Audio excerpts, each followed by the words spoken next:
Hey guys, let's continue with part 4 is monthly budget. So the chart below is to help you plan for how many dollars you should spend in each categories. So a budget is a plan that help you not overspending. Okay, so you should save an amount of money for some specific category that you're gonna spend every month, right? So if you have a good plan, you don't run out of money. Okay, so available money per month after tax, which is we just calculate in part 3. Your number will be different with mine, right?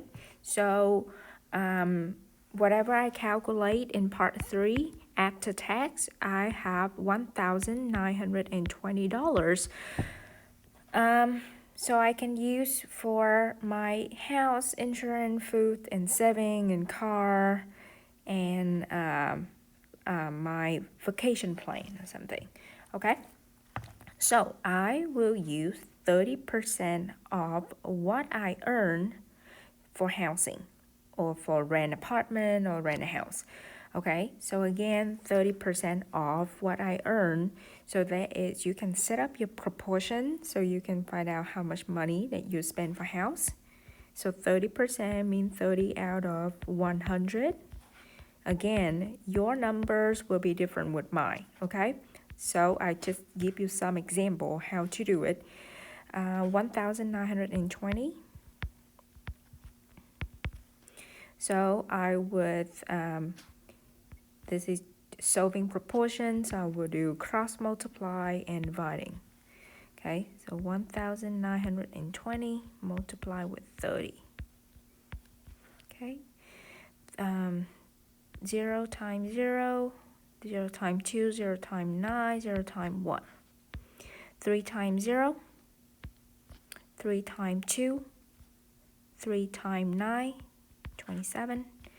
3 times 1 is 3, add 2 will be 5, sorry. Okay, and I need to divide it by 100, so I'm likely to move my decimal 1 spaces to the left. So $576 that I can spend for my house. Okay, insurance. Okay, so you need to buy some health insurance as well as your car insurance, house insurance, and everything like that. Okay, car, health. Oh, we already have health. Let's say health, car, houses, insurances will be 15% of your income. So let's say 15%. I want to do a different way. Instead of just setting up your proportion, you can multiply the number. So 1,920 multiply with 15%. So I'm going to convert 15% into a decimal by moving my decimal. So 1,920 multiply with 0.15.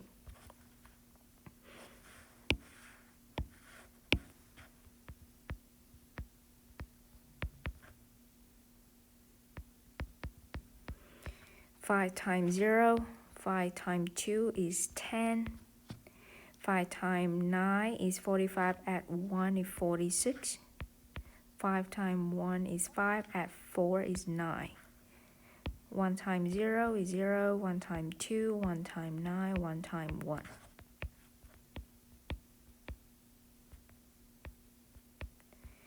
And then I need to move my decimal 2 places to the left.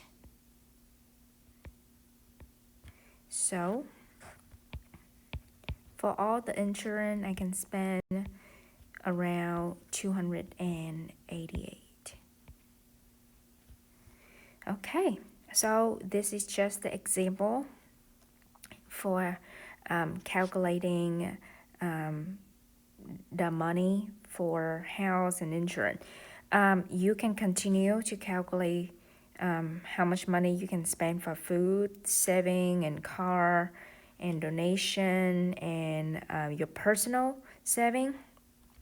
Anyway, Guys, do you pay attention that saving and investing, I have 15% as well, which is equivalent to the insurance. So why don't we just copy down this number? All right, so we have that. We don't have to do any math because they are the same. All right, keep going and make sure you fill in all your spending.